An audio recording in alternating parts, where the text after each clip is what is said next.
Mr. Inslee. Thank you, Mr. Sullivan. First, I want to thank you. There's a certain governor who would be real proud of your testimony and confirm his belief you're the most compassionate guy in Washington, D.C., and I'll report your comments to him.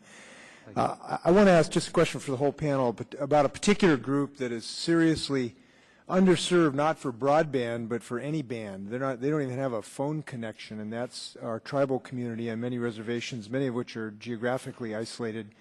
And the numbers just blew me away when I saw them this morning. We got 98% coverage for the rest of Americans. For original Americans, we got just maybe 2/3. Just having a phone connection, we haven't even got to that level yet. And I just wonder if any of you have any thoughts specifically about the best way to address that issue for that particular group of Americans. We're having a little brainstorming session here for free advice. If I might, Ray Ramsey here. With One Economy, we are working on several tribal lands in Oregon, the Warm Springs and Umatilla, and several other tribal organizations. The issue is I think in order for it to be successful, and what I've seen in terms of success, it's making sure that programs address not only just sort of saying, oh, is it available, and it gets back to the three-part test that I mentioned earlier, but that it's more comprehensive in scope. Some of the tribes I've seen have been ripped off by folks who have come in and said, you know, we're going to put this wireless mesh over the reservation, but there's no adoption. There are no applications for people that are culturally appropriate. Folks want to have content, in some cases, that speaks to them. Some of it is language-based, some of it is cultural-based.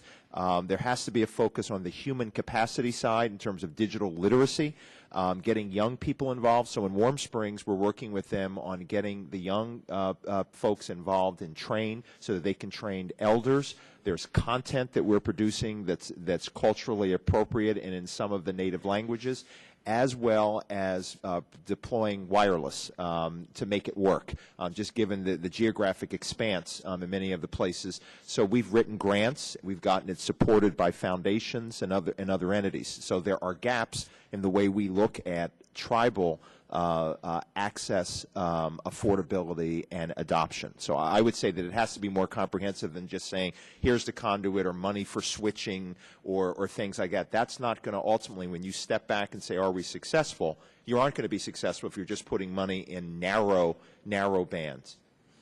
Well, that brings up kind of a broader question, too. As we've gone forward, you know, we've always focused just on connectivity.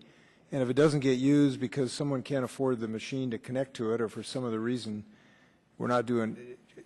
Does this whole thing need reevaluation between our investment in connectivity and our investment in what it takes to actually get people to utilize broadband services?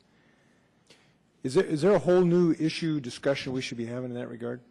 I'm sorry, if I just might, and then I'll stop. I would say that in terms of when we talk about digital divide, the definition now has changed. It would only be measured in the past in terms of do you have access or not. We now have a divide that deals with content. There is a content divide, which is the applications of technology, and I think we have to expand the way we're thinking about these divides, or the flip side, the opportunity, and we have to look at the human capacity side. And I would just say one other thing in terms of, quote, digital divide efforts, is that if you look at in the United States, we have focused a lot on building centers, community centers, and E-rate, which I support, which is a good program that still needs some tweaking, but it's a very good program. But I would posit to you that the learning environment of the future extends beyond the school, and that the learning environment is a full learning environment which includes the home. There is no place more powerful to bring technology than bringing it into the home. We have housing authorities in this country where we're building and subsidizing affordable housing, and we do nothing to make sure that connectivity goes to housing authorities. There are 3,600 housing authorities in America, and I would say start there. I want to make sure Mr. May can get a comment here. Thank you very much. You know, two things, and I think Mr. Ramsey has illustrated these. Number one, on the question of availability, which was part of your original question in terms of the reservations or areas. Again, the important thing is where there are unserved areas, we need to do a much better job of targeting the subsidies narrowly if we're going to have subsidies, and you can do that through mechanisms that aren't being used now. Secondly, everything that Mr. Ramsey has said today, I appreciate it a lot, because he's emphasizing that the issue that we ought to be discussing is not just the availability of service, but also part of the focus should be on adoption and reasons why people don't have broadband, because the fact of the matter is there are a lot of pockets, but we've made extremely rapid progress in this nation actually in dispersing the availability of broadband, and there are ways, and when you talk about people not having computers or some of the cultural things he's talking about, they're much harder to get at through throwing money at, I believe, and subsidies. Thank you. Thank the gentleman very much. The gentleman's time has expired. The chair recognizes the gentleman from Nebraska, Mr. Terry. Thank you. I appreciate that, Mr. Chairman. Mr. Mays, have you also read the Terry Boucher-Terry bill as well? Last year, I know I did. It's been a while. Very good. You do remember that it had caps in it as well, capping it at its current state. That's good. Funds. That's okay. I'll remind you of that. That also in the side of the reform, that we include the phone numbers, but also put in IP addresses and other things that we just don't imagine today may be the moniker of defining the communication. So we give that type of breadth that you complimented the other bill. So we share that.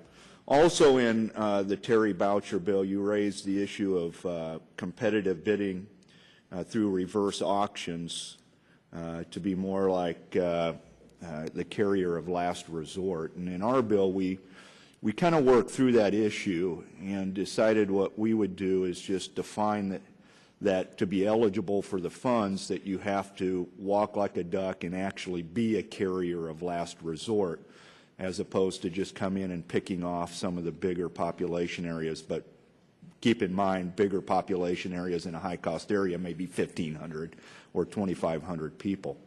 So keeping that in mind, you think that's an admirable goal, that we keep it to the universal service funding, whether through reverse auction or actual distribution of funds to people that, or to an entity that is a carrier of last resort?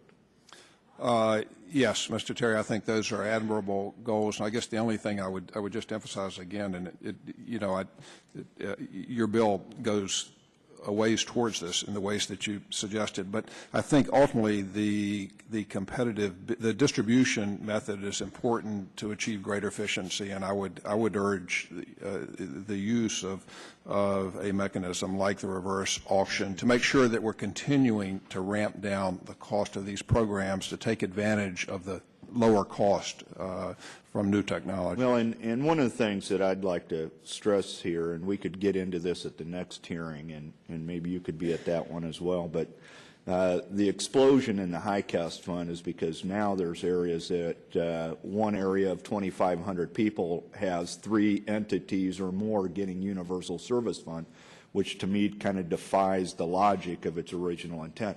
Now, with my last 2 minutes here, I'd like to start with Mr. May and go on down to Mr. Sullivan. If they think the other, probably the more controversial item of the Boucher-Terry bill is that we say if you're going to get universal service monies, that you should now in a 21st century combine plain old telephone service with broadband. We equate that today those are pretty much one and the same or equally as necessary in a 21st century.